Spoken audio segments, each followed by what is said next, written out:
സുഖല്ലേ? നിങ്ങളുടെ വിശേഷങ്ങളൊക്കെ കമൻറ്റ് ചെയ്ത് എന്നെ അറിയിക്കാൻ വേണ്ടി മറക്കണ്ട കേട്ടോ. സോ ഞാൻ ഇന്ന് ഇവിടെ എൻ്റെ ഒരു യൂട്യൂബ് ജേണിയാണ് നിങ്ങളുമായിട്ട് ഷെയർ ചെയ്യാൻ വേണ്ടി പോകുന്നത് കേട്ടോ. സോ യൂട്യൂബ് ജേണി ഷെയർ ചെയ്യുന്നതിന് മുമ്പ് എൻ്റെ ഒരു ചെറിയൊരു ജേണി ഞാൻ ഷെയർ ചെയ്യാം. പൊതുവേ എനിക്കുണ്ടായ പ്പിക്കുന്ന അനുഭവങ്ങളും എനിക്കുണ്ടായ സങ്കടങ്ങളും ഒന്നും ഞാൻ വന്ന് ഷെയർ ചെയ്യാറില്ല. പക്ഷെ എൻ്റെ ഒരു ചെറിയ ജേണിയിൽ നിന്ന് നമുക്ക് യൂട്യൂബ് ജേണിയിലോട്ട് പോകാം.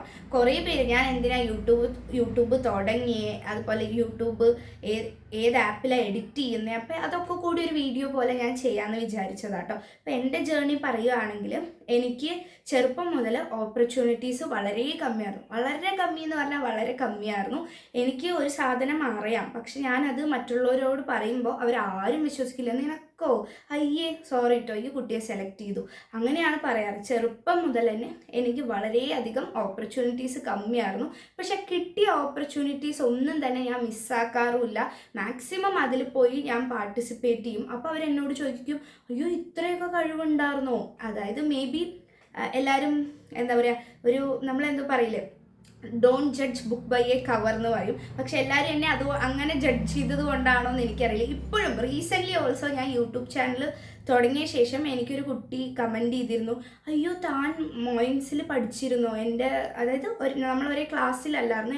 എനിക്ക് ആ കുട്ടിയെ കണ്ടതായിട്ട് ഓർക്കുന്നില്ല, പക്ഷെ ആ കുട്ടി മോയിൻസിലാണ് പഠിച്ചത്, വേറൊരു ഡിവിഷനാണ്. സോ മേ ബി കാണാൻ ചാൻസ് ഉണ്ടാവും. ഞാൻ കണ്ടിട്ടുണ്ട്, പല്ലിലൊക്കെ കമ്പിയിട്ട ആ തടിച്ച കുട്ടിയല്ലേ, അങ്ങനെയാണ് എന്നെ റെക്കഗ്നൈസ് ചെയ്യുക. നിനക്ക് ഇത്ര കഴിവുണ്ടായിരുന്നോ, ഇങ്ങനെയാണ് ചോദിക്കുക. കാരണം ആർക്കും എനിക്ക് ഓപ്പർച്യൂണിറ്റീസ് എൻ്റെ ഷെയർ ചെയ്യാൻ മാത്രമേ, അത്രയും ക്ലോസ് ആയിട്ടുള്ള ആൾക്കാർക്ക് മാത്രമേ ഓ ചന്ദനയ്ക്ക് ഈ ഒരു കഴിവുണ്ട്, അവരെനിക്ക് ഓപ്പർച്യൂണിറ്റീസ് വാങ്ങിത്തരും. ഈവൻ എനിക്ക് എൻ്റെ ഒരു നെയ്ബർ ഉണ്ട്, ആൾക്കറിയാം എൻ്റെ കഴിവ്. സോ എനിക്ക് ഓപ്പർച്യൂണിറ്റീസ് വാങ്ങി തന്നിട്ടുണ്ട്. ഇതങ്ങനെ ഒരു പെർഫോമൻസ് ഉണ്ട്, അല്ലെങ്കിൽ ഇങ്ങനെ ചെയ്യാൻ പറ്റില്ലേ നിനക്ക്, ഇതിങ്ങനെ അങ്ങനെ. സോ അത്രയും ക്ലോസ് ആയിട്ടുള്ള ആൾക്കാർക്ക് മാത്രമേ എൻ്റെ ടാലൻറ്റ് എന്താണെന്ന് അറിയത്തുള്ളൂ. പിന്നെ അപ്രീസിയേഷൻ, എൻ്റെ വീട്ടിലുള്ളവർ എന്നെ നന്നായിട്ട് അപ്രിഷ്യേറ്റ് ചെയ്യുമെങ്കിലും എൻ്റെ ചുറ്റുമുള്ളവരാരും തന്നെ നന്നായിട്ട് അപ്രിഷ്യേറ്റ് ചെയ്യുന്നതൊന്നും ഞാൻ കണ്ടിട്ടില്ല കേട്ടോ. അങ്ങനെ ഒരു സാഹചര്യത്തിലൂടെയാണ് ഞാൻ വളർന്നു വന്നത്. അതിനുശേഷം പിന്നീട് നമുക്കറിയാം സോഷ്യൽ മീഡിയ വളർന്നു വന്നു. അപ്പോൾ ആദ്യത്തെ ഒരു ആപ്പായിരുന്നു ഡബ് സ്മാഷ് എന്ന് പറയുന്നത്. അപ്പോൾ ഞാൻ ഡബ് സ്മാഷിൽ ഇങ്ങനെ ഡബ് സ്മാഷ് ചെയ്യും. അതുപോലെ വേറൊന്ന് മ്യൂസിക്കലി ടിക്ടോക്കിലൊക്കെ 100K ഉണ്ടായിരുന്നു കേട്ടോ. ടിക്ടോക്ക് ബാൻ ചെയ്യുന്ന സമയത്ത് എനിക്ക് മോർ ദാൻ 100K ഫോളോവേഴ്സ് ഉണ്ടായിരുന്നു. അതിനുശേഷം ടിക്ടോക്ക് ബാനായി. അതായിരുന്നു ഉണ്ടായിരുന്നത്. സോ ആ ടിക്ടോക്ക് ചെയ്യുമായിരുന്നു, ഡബ് സ്മാഷ് ചെയ്യുന്നു. ഇതൊക്കെ എൻ്റെ ഒരു ഹോബി, അല്ലെങ്കിൽ എനിക്ക് എൻ്റെ ഒരു പ്ലാറ്റ്ഫോം ആയിട്ടാണ് ഞാൻ കണ്ടിരുന്നത്. അങ്ങനെയാണ് ചെയ്യാനും തുടങ്ങിയത്. അതുപോലെ തന്നെയാണ് ഞാൻ യൂട്യൂബിനെയും എൻ്റെ ഒരു പ്ലാറ്റ്ഫോം ആയിട്ടാണ് ഞാൻ നോക്കുന്നത്. ഞാൻ ഡബ് സ്മാഷും ടിക്ടോക്കൊക്കെ ചെയ്യുന്ന സമയത്ത് എൻ്റെ ടിക്ടോക്ക് വീഡിയോസൊക്കെ എന്താ പറയുക, എൻ്റെ ക്ലോസ് ആയിട്ടുള്ള ആൾക്കാർ വരെ അത് ഷെയർ ചെയ്ത് ഗ്രൂപ്പിലൊക്കെ ഷെയർ ചെയ്ത് ഇങ്ങനെ കളിയാക്കി ചിരിക്കുകയായിരുന്നു. മേ ബി എൻ്റെ ആക്ടിങ് ആയിരിക്കും കേട്ടോ, ഞാൻ കുറച്ച് ഫണ്ണി ഗേളാണ്, സോ അതുകൊണ്ടായിരിക്കും. പക്ഷെ എനിക്ക് അപ്പോഴും ഹാപ്പിനെസ് ആയിരുന്നു. കാരണം എന്നെ കളിയാക്കാനെങ്കിലും അവരത് ഷെയർ ചെയ്യുന്നുണ്ട്, കളിയാക്കുന്നുണ്ട്. സോ അവരത് കാരണം ചിരിക്കുന്നുണ്ടെങ്കിൽ അത് എൻ്റെ ഒരു കഴിവായിട്ട് മാത്രം കണ്ട് ഞാൻ ഒരിക്കലും നെഗറ്റീവ് അടിച്ചിട്ടില്ല. പക്ഷെ ടിക്ടോക്ക് പിന്നെ ടിക്ടോക്ക് ചെയ്യുമ്പോൾ വേറെ കുറച്ച് സ്ട്രഗിൾസ് ഉണ്ടായിരുന്നു. അതായത് എൻ്റെ വീട്ടിൽ അപ്പോൾ എനിക്ക് മാത്രമായിരുന്നു ടച്ച് ഫോൺ ഉണ്ടായിരുന്നത്. സോ എൻ്റെ വീട്ടിൽ അച്ഛനും അമ്മയ്ക്കൊന്നും ടച്ച് ഫോൺ ഇല്ലാത്തതുകൊണ്ട് കുറേ പേര് വിളിച്ചിട്ട്, ദേവാ നിൻ്റെ മകളെ ഞാൻ ഫോണിൽ കണ്ടിട്ടോ. അപ്പം എൻ്റെ അച്ഛൻ ആകെ ടെൻഷനായി. കാരണം അച്ഛൻ ആ ഒരു സമയം രാവിലെ 6 മണിക്ക് വീട്ടിൽ നിന്ന് ഇറങ്ങിയാൽ വൈകിട്ട് 10 മണിക്കേ വരത്തുള്ളൂ വീട്ടിലോട്ട്, ജോലിക്ക് വേണ്ടി പോയി കഴിഞ്ഞാൽ. സോ അച്ഛൻ ഇവിടെ ഇല്ല. അച്ഛൻ്റെ അടുത്ത് പെട്ടെന്ന് ഒരാൾ ഇങ്ങനെ വിളിച്ച് പറയുമ്പോൾ അച്ഛൻ ടെൻഷനാവും. സോ അമ്മയ്ക്കും ടെൻഷനാവും. എന്താ അത്? കാരണം അമ്മയ്ക്കും ഇതിനെപ്പറ്റി അറിയില്ലായിരുന്നു. പിന്നീടാണ് ഞാൻ ഇതിനെക്കുറിച്ച് പറഞ്ഞ് മനസ്സിലാക്കിയ ശേഷം അവർക്കൊക്കെ ഓക്കെ ഇതാണെന്ന് മനസ്സിലായി. അതുപോലെ ഒരുപാട് സ്ട്രഗിൾസ് ഉണ്ട്. സിമ്പിളായിട്ട് ഞാൻ ഫണ്ണി ആയിട്ടുള്ളൊരു കാര്യം പറയാം. ഞാൻ ഫസ്റ്റ് ആ ഒരു വീഡിയോ കോപ്പിറൈറ്റ് വരുമോ എന്നറിയില്ല, ബട്ട് ഇവിടെ play ചെയ്യാമത്. Akka, I think. You think? I'm in love with Vasuka. What? ஆமாக்கா. நீ லவ் பண்ண கூடாது, அவ்வளவுதான். ஏன்? நோ நோ நோ, நேக்கு பிடிக்கல. நோக்கு ஏன் பிடிக்கணும்? நேக்கு பிடிச்சிருக்கு. ഈ ഒരു ടിക്ടോക്ക് വീഡിയോ കണ്ടിട്ട് എൻ്റെ അച്ഛൻ്റെ അടുത്ത് ഒരാൾ പറഞ്ഞിരിക്കുകയാണ്, ദേവ നിൻ്റെ മകള് വാസു എന്ന് പറഞ്ഞ ഒരാളോട് ഐ ലവ് യു പറഞ്ഞു എന്നുള്ളത്. ഞാൻ ആലോചിക്കാത്ത ദിവസങ്ങളില്ല. ഈ ഒരു വീഡിയോ ആക്ച്വലി ടിക്ടോക്കിലായിരുന്നു. ടിക്ടോക്കിൽ ഈ ഒരു വീഡിയോ ഇതെൻ്റെ അച്ഛനോട് പറഞ്ഞ ശേഷം ടിക്ടോക്ക് എന്താ പറയുക, ഒരു 2-3 വീക്സിൽ ടിക്ടോക്ക് ബാൻ ആവുകയും ചെയ്തു. സോ എനിക്ക് ഇതിലോട്ട് ഓർമ്മ പോകുന്നില്ല. ഞാൻ ഏകദേശം ഒരു 6 മാസത്തോളം ആരാണ് ഈ വാസു അങ്ങനെ ആലോചിച്ചിരിക്കുകയായിരുന്നു. പിന്നീട് ഈ ഒരു വീഡിയോ എൻ്റെ ഇൻസ്റ്റഗ്രാമിൽ എനിക്ക് തന്നെ മെമ്മറീസിൽ വന്നപ്പോൾ ഈ ഒരു വീഡിയോ കണ്ടിട്ടാണ് പറഞ്ഞത്. സോ അത്രയും സ്ട്രഗിൾസ് ഞാൻ ടിക്ടോക്ക് ചെയ്യുമ്പോൾ ഇങ്ങനെ നമ്മൾ സോഷ്യൽ മീഡിയ ശരിയാണ്, അച്ഛനും അമ്മയ്ക്കും ടെൻഷൻ ഉണ്ടാവും, പക്ഷേ എനിക്കറിയില്ല മറ്റുള്ളവർ ഇതിനെ എക്സാജുറേറ്റ് ചെയ്തിട്ടായിരുന്നു പറഞ്ഞിരുന്നതെന്നുള്ളത്. സോ സോഷ്യൽ മീഡിയയ്ക്ക് ഇപ്പോഴും പറയാം, സോഷ്യൽ മീഡിയയ്ക്ക് ഒരു പോസിറ്റീവ് സൈഡും ഉണ്ട്, ഒരു നെഗറ്റീവ് സൈഡും ഉണ്ട്. അതുപോലെ ഞാൻ മാക്സിമം നമ്മുടെ ഒരു ടാലൻറ്റ് തെളിയിക്കാൻ അല്ലെങ്കിൽ എനിക്ക് കിട്ടാത്തൊരു വേദിയായിട്ടാണ് ഞാൻ യൂട്യൂബിനെ കാണുന്നത്. മണി എനിക്ക് സെക്കൻഡറി തിങ് ആണ്. എനിക്ക് എൻ്റെ ഒരു പ്ലാറ്റ്ഫോമായിട്ടാണ് ഞാൻ കാണുന്നത്, ഇഷ്ടപ്പെടുന്നതും. സോ പിന്നെ അടുത്തത് ഈ നമുക്കറിയാം ഒരു വലിയൊരു യൂട്യൂബർ ബിഗ് ബോസിലേക്ക് പോയിരുന്നു. അപ്പോൾ ആള് ഒരുപാട് കഷ്ടപ്പെട്ടിട്ടൊക്കെയാണ് വീട് വെച്ചത്, കാർ വാങ്ങിയത്. ആള് നന്നായിട്ട് വർക്ക് ചെയ്തിട്ടുണ്ട് യൂട്യൂബിന് വേണ്ടിയിട്ട്. സോ എൻ്റെ വീട്ടിലൊക്കെ ഇനിയിപ്പോൾ മകള് പൈസക്കാരി ആയില്ലേ, യൂട്യൂബിൽ നിന്ന് ലക്ഷങ്ങൾ സമ്പാദിക്കുകയല്ലേ. ഇത് ശരിക്കും എന്നെപ്പോലുള്ള കൊച്ചു കൊച്ചു യൂട്യൂബർമാർക്ക് മാത്രമേ ഇതിൻ്റെ വേദന മനസ്സിലാവുള്ളൂ. ഇപ്പം ഞാനൊക്കെ പറഞ്ഞാൽ ചെറിയ ചെറിയ വീഡിയോസ് മാത്രം ഇടുന്ന ഒരാളാണ്, വലിയ വീഡിയോസ് ഒന്നും ഇടാറില്ല. പിന്നെ മെയിൻലി നമുക്ക് കമ്മീഷൻ ബേസ്ഡ് ആണ് കൂടുതൽ എമൗണ്ട് കിട്ടുക. ഞാൻ ഏത് പ്രൊഡക്റ്റും ഇന്നേ വരെ അധികം പ്രൊമോട്ട് ചെയ്തിട്ടില്ല. നിങ്ങൾ എന്നോട് ചോദിക്കുന്ന പ്രൊഡക്ട്സ് മാത്രമാണ് ഞാൻ പ്രൊമോട്ട് ചെയ്യാറ്, അല്ലാതെ വേറെ ഒരു പ്രൊഡക്റ്റിനും ഞാൻ പ്രൊമോഷൻ കൊടുക്കാറില്ല. സോ എനിക്ക് കിട്ടുന്ന ഞാൻ ഇടുന്ന വീഡിയോസിനും മാത്രം എനിക്ക് പൈസ അങ്ങനെയൊന്നും കിട്ടാറില്ല. പക്ഷെ അത് എത്രയെന്നൊന്നും ഞാൻ റിവീൽ ചെയ്യുന്നില്ല. അങ്ങനെ പൈസ കിട്ടുന്നുണ്ടെന്ന് വിചാരിച്ചെങ്കിൽ വിചാരിച്ചോട്ടെ പറഞ്ഞ് ഞാൻ വിടും കേട്ടോ. സോ മണി എനിക്ക് സെക്കൻഡറി ആണ്. പിന്നെ എന്തിനാ പിന്നെ എപ്പോഴും വീഡിയോസ് ഇടുന്നേ, പൈസ കിട്ടണമുണ്ടല്ലേ? അല്ല, അത് തെറ്റായ ഒരു ഇതാണ് കേട്ടോ. ഞാൻ എന്തിനാണ് വീഡിയോസ് ഇടുന്നതെന്ന് പറഞ്ഞാൽ ഇന്നിപ്പോൾ 2 ഡേയ്സ് ഞാൻ വീഡിയോ ഇട്ടില്ലെങ്കിലും എന്നെ ചോദിക്കാൻ ആൾക്കാരുണ്ട്, എന്താ പറ്റിയേ, എന്താ വീഡിയോസ് കണ്ടില്ലല്ലോ എന്ന് ആലോചിച്ചേ ഉള്ളൂ, 8 മണിക്ക് കണ്ടില്ലല്ലോ എന്ന് ആലോചിച്ചേ ഉള്ളൂ. അപ്പോൾ ചോദിക്കാനും പറയാനും ഇപ്പോൾ ആൾക്കാരുണ്ട് എന്ന് എനിക്ക് പറയാൻ പറ്റും. സോ നിങ്ങൾക്ക് വേണ്ടി ഒരു എന്താ പറയുക, ഓക്കെ, എന്നെ കാണാനും കേൾക്കാനും ആൾക്കാരുണ്ട്. ഒരു കാലത്ത് എന്നെ കാണാനും കേൾക്കാനും ഒന്നും ആരും ഇല്ലായിരുന്നു. അപ്പോൾ ഇന്ന് ഇത്രയും പേരുണ്ട്. സോ അവർക്ക് വേണ്ടിയിട്ടാണ് ഞാൻ വീഡിയോസ് ചെയ്യുന്നത്.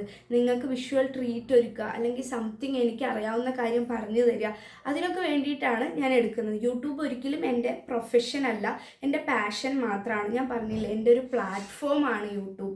എൻ്റെ ടാലൻറ്റ് തെളിയിക്കാനുള്ള ഒരു പ്ലാറ്റ്ഫോമാണ് യൂട്യൂബിനെ ഞാൻ കണക്കാക്കിയിരിക്കുന്നത്. സോ പ്രൊഫഷൻ അല്ല കേട്ടോ. പിന്നെ അടുത്തത് എഡിറ്റ് ചെയ്യാൻ. എനിക്ക് എഡിറ്റിങ്ങിനെ കുറിച്ച് എന്ന് പറഞ്ഞാൽ ഞാൻ ഇൻഷോട്ടിൽ തന്നെയാണ് എഡിറ്റ് ചെയ്യാറ്. കൂടുതലും യൂട്യൂബിനെ കുറിച്ചൊന്നും എനിക്ക് വലിയ പരിജ്ഞാനമൊന്നും ഇല്ല കേട്ടോ. കുറേ പേര് ഡൗട്ട്സ് ചോദിച്ചാലും എനിക്ക് സത്യത്തിൽ പറഞ്ഞു തരാൻ വേണ്ടി അറിയത്തില്ല. കാരണം ഞാനും ഇതുപോലെ വേറുള്ളവരുടെ വീഡിയോസ് നോക്കിയിട്ടാണ് അതിൻ്റെ സെറ്റിങ്സും എഡിറ്റിങ്ങും കാര്യങ്ങളൊക്കെ പഠിച്ചുകൊണ്ടിരിക്കുന്നത്. ഇപ്പോഴും എനിക്ക് പഠിക്കാനുണ്ട്. സോ നമുക്ക് യൂട്യൂബിലേക്ക് എത്തിയില്ല, എങ്ങനെയാണ് ഈ യൂട്യൂബ് ചാനൽ എന്നുള്ളത്. സോ ടിക്ടോക്ക് അവിടെ ബാനായി. അപ്പോൾ എല്ലാവരും ഇൻസ്റ്റഗ്രാമിലോട്ട് പോകും. പക്ഷേ എന്നെ സംബന്ധിച്ചിടത്തോളം എനിക്ക് ഇൻസ്റ്റഗ്രാം അത്ര ഇഷ്ടമല്ലായിരുന്നു. ഞാൻ ഇൻസ്റ്റഗ്രാമിൽ വീഡിയോസ് ഇടും, ഡാൻസിൻ്റെയൊക്കെ വീഡിയോസ് ഇടുമായിരുന്നു. കൊറോണ ടൈമിൽ ഡാൻസിൻ്റെ വീഡിയോസ് ഇടുമായിരുന്നു. അങ്ങനെ ആ സമയം തന്നെ എനിക്ക് 3 യൂട്യൂബ് ചാനൽസ് വേറെ ഉണ്ടായിരുന്നു. ചന്ദന വ്ളോഗ്സ്, പിന്നെ എന്താ പേര് കിട്ടുന്നില്ല, 3 ചാനലുണ്ടായിരുന്നു. 3ഉം ഇതുപോലെ ഞാൻ തന്നെയാണ് ഡിലീറ്റ് ചെയ്യുക. ഒന്നിൽ 100 സബ്സ്ക്രൈബേഴ്സ്, ഒന്നിൽ 50 സബ്സ്ക്രൈബേഴ്സ്, ഒന്നിൽ 600 സബ്സ്ക്രൈബേഴ്സ് വരെ എത്തിയിരുന്നു കേട്ടോ. ഞാനായിട്ട് തന്നെ ആ 3 അക്കൗണ്ടും ഡിലീറ്റ് ചെയ്തു. എന്താ അറിയില്ല. അതായത് വീഡിയോസ് ഇടും, പിന്നെ എനിക്ക് തോന്നും ഓക്കെ എൻ്റെ കണ്ടന്റ് ഒന്നും നന്നായിട്ടില്ല, ഇടണ്ട, ഡിലീറ്റ് ചെയ്യും. അങ്ങനെ ഡിലീറ്റ് ചെയ്തുകൊണ്ടേയിരുന്നു. പിന്നീട് ഞാൻ പറഞ്ഞ എല്ലാം ഫോട്ടോ എടുക്കുന്ന, എല്ലാം വീഡിയോസ് എടുക്കുന്ന ഒരാളാണ്. സോ എല്ലാം വീഡിയോസ് എടുക്കും, എല്ലാ ഫോട്ടോസ് എടുക്കും. എൻ്റെ ഫ്രണ്ട്സിനറിയാം, എൻ്റെ ഫ്രണ്ട്സിൻ്റെ അവരുടെ ഇല്ലാത്ത ഫോട്ടോസ് വരെ എൻ്റെ ഉണ്ടാവും, അവരുടെ ഫോട്ടോസ്. സോ ഞാൻ അത്രയും കളക്ട് ചെയ്ത് വെക്കും, മെമ്മറീസ് ഒക്കെ കളക്ട് ചെയ്ത് വെക്കുന്ന പേഴ്സണാണ്. സോ ഇങ്ങനെ നമ്മുടെ അവിടെ ഫെസ്റ്റിവൽസ് ഒക്കെ നടക്കുമ്പോൾ ഞാൻ വീഡിയോസ് എടുക്കും. നമ്മുടെ അവിടെ ഫെസ്റ്റിവൽ എന്നല്ല, വേറെ എവിടെ എന്ത് പുതിയതായിട്ട് കണ്ടാലും എക്സ്പീരിയൻസ് ചെയ്താലും ഞാനത് വീഡിയോസ് എടുക്കും. എനിക്കറിയാവുന്ന ആൾക്കാർക്കൊക്കെ സെൻഡ് ചെയ്ത് നോക്കും ഇത് ഞാൻ ഇന്ന് കണ്ടതാണ്, എല്ലാവർക്കും വരിയായിട്ട് സെൻഡ് ചെയ്ത് കൊടുക്കും. അങ്ങനെ എൻ്റെ ഒരു ഫ്രണ്ട് അബ്രോഡ് ഉള്ളതാണ്, USA-ലുള്ളതായിരുന്നു. അപ്പോൾ ആൾക്ക് ഞാൻ ഈ വീഡിയോ സെൻഡ് ചെയ്യുമ്പോൾ ആൾ പറയും ഇന്ത്യയിൽ എപ്പോഴും ഫെസ്റ്റിവൽ തന്നെ, നിങ്ങൾക്ക് എപ്പോഴും പാർട്ടി തന്നെ എന്നൊക്കെ പറയും. അപ്പോൾ ഞാനും യെസ് യെസ് യെസ് എന്നൊക്കെ പറയും. അത് കഴിഞ്ഞ് അവർ വേറെ ആർക്കോ കാണിച്ചു കൊടുക്കാൻ വേണ്ടി ആ വീഡിയോ എടുക്കുമ്പോൾ സ്റ്റോറേജ് ഫുള്ളായിട്ട് അവരുടെ നിന്ന് അത് ഡിലീറ്റ് ആയി പോയേക്കുമായിരുന്നു. അപ്പോൾ അവർ പറഞ്ഞു യൂട്യൂബിൽ അപ്ലോഡ് ചെയ്യുമോ, അപ്പോൾ എനിക്കിത് എൻ്റെ ഫ്രണ്ട്സിനും കൂടി കാണിക്കാം. അങ്ങനെയാണ് ഞാൻ യൂട്യൂബിൽ വീഡിയോ അപ്ലോഡ് ചെയ്യാൻ വേണ്ടി തുടങ്ങിയത്. സോ എൻ്റെ ഫസ്റ്റ് വീഡിയോ എന്ന് പറയുന്നത് ആ ഒരു എന്താ പറയുക വിഷുവിൻ്റെ വീഡിയോ ആയിരുന്നു. വിഷുവിന് ഞാൻ ഡെക്കറേറ്റ് ചെയ്യുന്നതൊക്കെ ഉള്ളൊരു വീഡിയോ ആയിരുന്നു. അപ്പോൾ എനിക്ക് മടിയായിരുന്നു, അയ്യോ ഇങ്ങനെയൊക്കെ ഇട്ടാൽ എങ്ങനെയാണ് എന്നുള്ള പോലെയൊക്കെ വീഡിയോ ഇടും. പിന്നെ ഞാൻ ഇടാൻ വേണ്ടി തുടങ്ങി, കാരണം ഇത് ഞാൻ അവർക്ക് അയച്ചു കൊടുക്കുമ്പോൾ ആ ഒരു പേഴ്സൺ എൻ്റെ വീഡിയോ കാണുന്നുണ്ട്. പിന്നെ ആദ്യത്തെ 3 സബ്സ്ക്രൈബേഴ്സ് എന്ന് പറഞ്ഞാൽ ഒന്ന് എൻ്റെ വീട്ടിലത്തെ എൻ്റെ 2 ഫോണിൽ നിന്ന് ഞാൻ തരാം. അങ്ങനെ 3 സബ്സ്ക്രൈബേഴ്സ് പ്ലസ് അവരുടെ അബ്രോഡത്തെ ഒരു 2-3 സബ്സ്ക്രൈബേഴ്സ്, ഒരു 10 സബ്സ്ക്രൈബേഴ്സ് ഉണ്ടാവും. അങ്ങനെയായിരുന്നു എൻ്റെ യൂട്യൂബ് ചാനലിൻ്റെ സ്റ്റാർട്ടിങ്. ഈ 10 പേരുടെ നിന്ന് ഞാനിങ്ങനെ ഷെയർ ചെയ്യാൻ തുടങ്ങി. കുറേ എൻ്റെ ഫ്രണ്ട്സ് ലിസ്റ്റിലുള്ളവർക്ക് ഒന്ന് സബ്സ്ക്രൈബ് ചെയ്യണം കേട്ടോ, ഒന്ന് ലൈക്ക് ചെയ്യണം കേട്ടോ. അപ്പോൾ ഞാനിങ്ങനെ പറഞ്ഞിട്ട് ഞാൻ എൻ്റെ ചാനൽ പിറ്റേ ദിവസം എടുത്ത് നോക്കുമ്പോഴും എനിക്ക് 10 സബ്സ്ക്രൈബേഴ്സ്. സോ ഞാൻ വിചാരിച്ചു ഇനി പറയണ്ട, കാരണം അവർക്ക് മേ ബി എൻ്റെ ചാനൽ ഇഷ്ടപ്പെടാത്തത് കൊണ്ടായിരിക്കാം സബ്സ്ക്രൈബ് ചെയ്യാത്ത. അപ്പം ഞാൻ പിന്നെ അങ്ങോട്ട് പറച്ചിൽ ഞാൻ നിർത്തി. കുറേ പേര് എൻ്റെ ചാനൽ കണ്ടറിഞ്ഞു, അയ്യോ നീ ഇതുവരെ എത്തിയല്ലേ എന്ന് ചോദിച്ച് വന്നവരൊക്കെ ഉണ്ട് കേട്ടോ. സോ അങ്ങനെയായിരുന്നു. ഞാൻ ഒരിക്കലും എന്താ പറയുക, യൂട്യൂബ് ഞാൻ പ്രൊമോട്ട് ചെയ്തിട്ടേ ഇല്ല. വാട്സപ്പിലായാലും ഒന്നും പ്രൊമോട്ട് ചെയ്തിട്ടില്ല, കാരണം എനിക്കറിയാം ആരും സബ്സ്ക്രൈബ് ചെയ്യില്ല എന്നുള്ളത്. ഈ പറഞ്ഞ കണക്ക് ഞാൻ എൻ്റെ ഒരു പ്ലാറ്റ്ഫോമായിട്ട് എൻ്റെ ടാലൻസ് തെളിയിക്കാൻ, എനിക്ക് അറിയാവുന്ന കാര്യങ്ങൾ ഷെയർ ചെയ്യാനുള്ള ഒരു വേദിയായിട്ടാണ് ഞാൻ എടുത്തേക്കുന്നത്. എൻ്റെ ഒരു സ്റ്റേജാണ് ഈ ഒരു യൂട്യൂബ് എന്ന് പറയുന്നത് കേട്ടോ. അപ്പം അതാണ് എൻ്റെ ഒരു യൂട്യൂബ് ജേർണി എന്ന് പറയുന്നത്.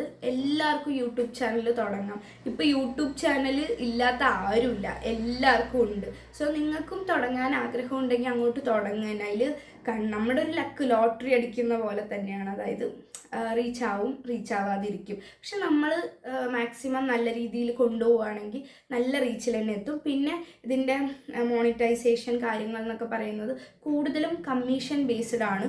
പിന്നെ ഞാൻ എക്സ്ട്രോവേർട്ടാണ്.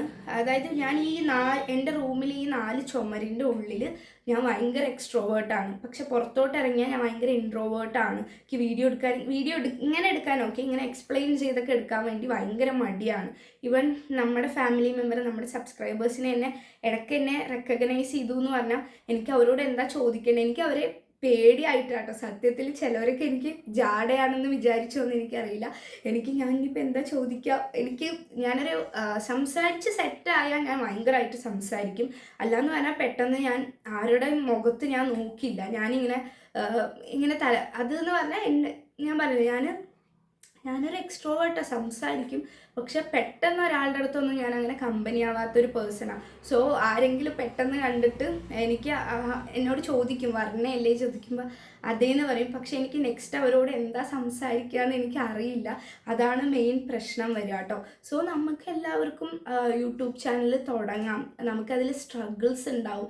ഇങ്ങനെ നമുക്ക് റീച്ച് ആയി കിട്ടണമെങ്കിൽ ഒരുപാട് കഷ്ടപ്പെടണം. ഇപ്പം ഞാൻ ഏകദേശം 2 years ആയി, എനിക്ക് ഇനിയും 100K അടിച്ചിട്ടില്ല.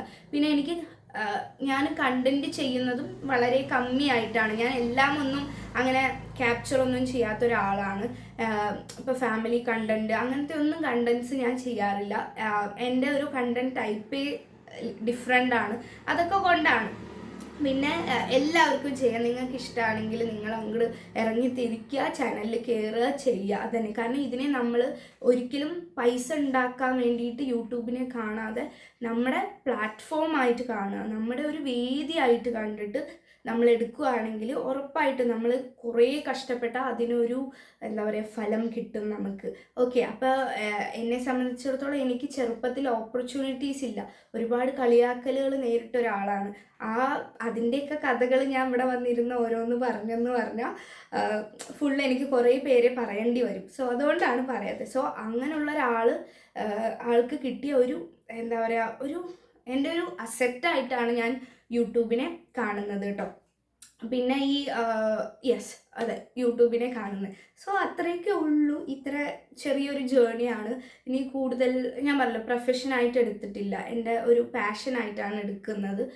പ്രൊഫഷൻ ഞാൻ ഡാൻസറാണ്. പിന്നെ എനിക്ക് അങ്ങനെ യൂട്യൂബിനെ ഞാൻ അങ്ങനെ പ്രൊഫഷനായിട്ട് എടുത്തിട്ടില്ല. വേറെ കുറേ പേര് പ്രൊഫഷനായി എടുത്ത് ചെയ്യുന്നവരുണ്ട്. അവരുടെയൊക്കെ ഹാർഡ് വർക്കും ഇതിലേക്ക് കൊടുക്കുന്ന ഇൻപുട്ടും അത്രയും വലുതാട്ടോ നമ്മൾ യൂട്യൂബിനെ പ്രൊഫഷനായിട്ട് കാണുകയാണെങ്കിൽ. സോ ഞാൻ അത്രയും ലെവൽ ഓഫ് ഹാർഡ് വർക്കൊന്നും യൂട്യൂബിന് വേണ്ടി കൊടുക്കുന്നില്ല. May be in future profession ആവും, അല്ലെങ്കിൽ ആവില്ല. സോ അങ്ങനെയാണ്. പിന്നെ ഈ പറഞ്ഞ കണക്ക് 3ഉം 4ഉം ചാനലൊക്കെ തുടങ്ങി എക്സ്പീരിയൻസ്ഡ് ആയി. 4 ചാനൽ തുടങ്ങി 4ഉം ഡിലീറ്റ് ചെയ്യുക. പിന്നെ എനിക്ക് ഏറ്റവും സങ്കടമായത് 600 സബ്സ്ക്രൈബേഴ്സുള്ള ഒരു ചാനലായിരുന്നു എൻ്റെ. സോ അതിൽ ഞാനൊരു വീഡിയോ ഇട്ടു. അതിലിങ്ങനെ കമൻസൊക്കെ ഇങ്ങനെ മേക്കപ്പ് വീഡിയോ ആയിരുന്നു. സോ കളിയാക്കിയിട്ടുള്ള കമൻസ്, അതൊക്കെ അറിയുന്നവരാണോ ആരെങ്കിലും അറിയില്ല, ഫുള്ള് കളിയാക്കലായിരുന്നു. എനിക്ക് പെട്ടെന്ന് എനിക്ക് തന്നെ ചിരി വന്നിട്ടാട്ടോ പറഞ്ഞിട്ട് ഞാൻ ആ ചാനൽ ഡിലീറ്റ് ചെയ്തു. പിറ്റേ ദിവസം എൻ്റെ അമ്മ ആ ചാനൽ എടുത്ത് നോക്കി, എന്താ നിൻ്റെ വീഡിയോസ് കാണാത്തെ? സോ ഞാൻ ആലോചിക്കുകയാണ്, അറ്റ്ലീസ്റ്റ് എൻ്റെ അമ്മയെങ്കിലും എൻ്റെ ചാനൽ കാണാൻ വേണ്ടി ഉണ്ടല്ലോ. സോ എന്നിട്ട് ആ ചാനൽ ഞാൻ റിക്കവർ ചെയ്യാൻ വേണ്ടി നോക്കിയെങ്കിലും പറ്റിയില്ല, ആ ചാനൽ പോയി. അങ്ങനെ നമ്മളപ്പോൾ എന്താ പറയുക, നമ്മൾ ചെയ്യാം അങ്ങോട്ട്. ഫസ്റ്റ് തന്നെ നമുക്ക് ഇങ്ങനെ ഉയർച്ചയൊന്നും കിട്ടില്ല. കുറേ അധികം ഇങ്ങനെ പോയി മെല്ലെ ഇങ്ങനെ കയറാനൊക്കെ പറ്റുള്ളൂ. സോ അതുപോലെ നമ്മുടെ ഒരു പ്ലാറ്റ്ഫോമായിട്ട് യൂട്യൂബിനെ എടുത്ത് നമ്മുടെ കഴിവുകൾ, നമ്മുടെ ടാലൻസ്, നമുക്കറിയാവുന്ന കാര്യങ്ങളൊക്കെ നമ്മൾ ചെയ്യാം. അപ്പോൾ യെസ്, അത്രേ ഉള്ളൂ. Have A nice day.